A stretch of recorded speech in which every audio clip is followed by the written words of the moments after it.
What could you do with an extra $240 a month? Pay a house payment or something, you know? Pay my light bill, buy groceries, put gas in my car. I could feed a lot of kids in Africa that don't have anything to eat. $240 a month is the average payout to someone in the Temporary Cash Assistance Program. It's money that's supposed to help people who have fallen on hard times. But what we uncovered suggests that instead of putting food on the table, some folks are putting this welfare money on tables in bars, gambling centers, and strip clubs. That's disgusting. That's terrible. How are they doing it? We have the same questions. Meet Joe Follick, Communications Director for DCF.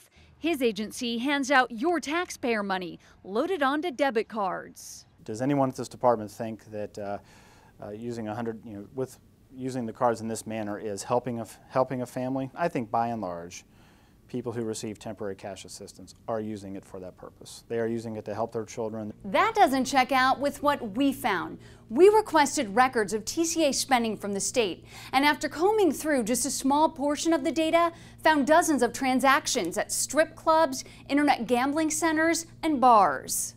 $180 at Vegas Fun, $200 at Goldmine, $160 at Vegas 777. We took what we'd found to DCF. We asked why this was happening. DCF passed the buck.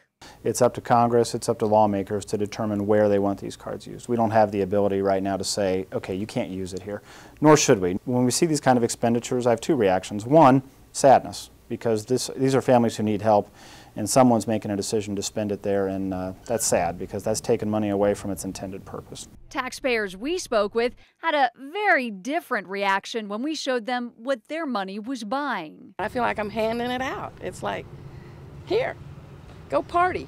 I'll stay home because I can't afford to go out. Because I work too hard for people to be getting money.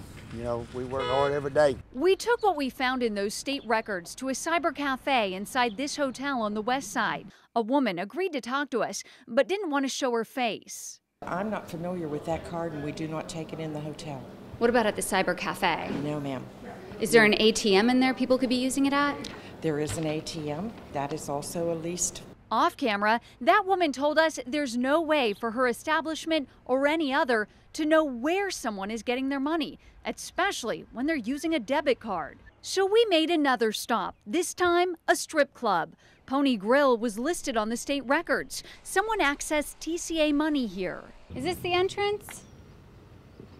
Can I ask you a question, ma'am? The woman stayed behind a closed door, but agreed to answer our questions.